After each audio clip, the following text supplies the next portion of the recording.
Okay, so you were saying a moment ago about when you go to therapy, you have to know where you're going. Right. So frame that for me. You have to have like a goal and a clear outcome that you're working towards. Otherwise, how do you know what you're doing? How do you know if you're getting anywhere? Yeah.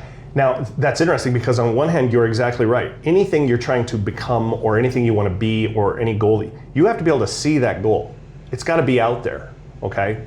And we can come back to that in a second. But the other thing that's interesting about this is when people come to therapy and they don't really have a goal, they don't really, now maybe they want to not feel this way. They want to stop experiencing this.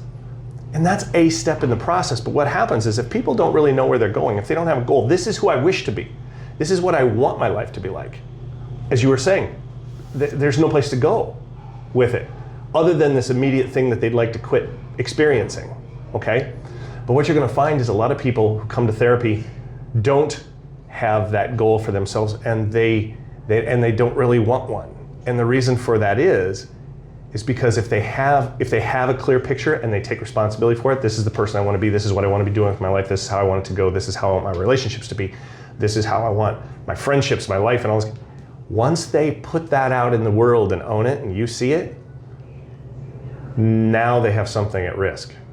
Does that make sense? Mm-hmm. Now they could fail at this. Something they care about is... Right, something that's out on the table now. And what people are trying to do by having no goal, by not actually going anywhere, is they're really trying to avoid failing at it. If I never see a future, if I never own it, I never have any risk of failing. I can just I don't want to feel this way, but then I don't know what the hell I want after that.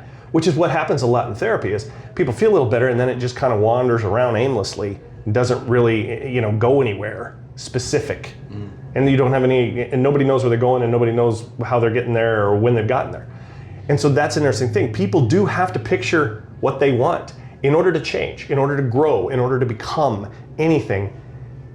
You have to picture that in your head. You gotta see it.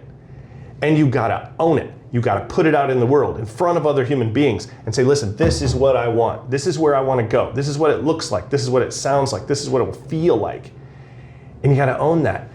And then you immediately have to then deal with, the fear of failure that comes with it. Because that's actually what you're dealing with. It's the fear of failure or the fear of not being good enough or the fear of not being enough. This is what the actual problem is. This is what you have to come to terms with, surrender into, let go of, and realize that if you actually own something in the future and say, this is who I wish to be, you will fail at it. You will fall down and have to pick yourself back up again. You will lose.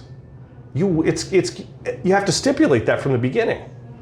And you have to be able to be okay in that. That's the next thing that has to be worked on. Because if what's happening with people is they don't own that future, they won't picture it in their head and they won't own it. Because the minute they do, all of this stuff crashes down on them, and this is what they're trying to avoid. With me on that? And so they're trying to avoid that, and they would rather do nothing than take the risk of failing. So whatever they're dealing with in therapy, blah, blah, blah, blah, that's actually the issue.